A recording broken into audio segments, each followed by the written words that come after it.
je me demandais si justement l'école pouvait pas faire perdre ce caractère, disons, bourgeois à la culture pour la rendre plus populaire, plus accessible, et surtout comment l'école pouvait remplir ce rôle, d'apporter un bagage culturel à des populations, à des personnes qui n'auraient pas forcément eu l'accès à la culture. C'est de parler d'un peu du snobisme qui peut parfois être véhiculé dans les médias ou même à travers l'école. Je pense qu'il faut être capable, quand on est enseignant, de se dire, bah ça, je vais l'enseigner, même si moi j'aime pas forcément, même si je suis pas, c'est pas forcément ce que j'écoute, ce que je regarde.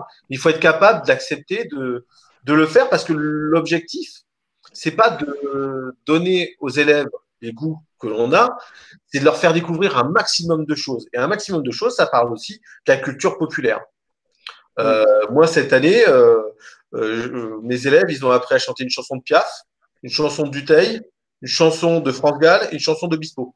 Mais ils ont aussi appris qui était Billie Holiday, etc. On veut toujours resserrer sur les fondamentaux et ça se fait forcément au détriment justement de cette culture-là. Or, cette culture, elle est importante parce que c'est souvent ce qui fait la différence entre les milieux sociaux. Le bagage culturel, c'est aussi ce qui est facteur d'émancipation, ce qui est facteur de formation d'un citoyen, je vais presque dire éclairé, donc d'un citoyen qui sera émancipé, qui sera capable d'appartenir au corps social, mais aussi de ne pas trop être influencé par ce corps social plus tard.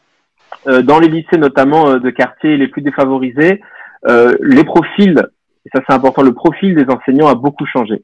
Par rapport à peut-être il y a 20 ans, il y a 30 ans. On a aussi des enseignants maintenant qui sont des gens qu'on sait qui sont jeunes, mais qui sont aussi parfois racisés, qui sont aussi conscientisés, politisés, parfois militants. Et c'est vrai que ce nouveau profil d'enseignant permet aussi une autre culture et un autre enseignement dans les lycées de quartier.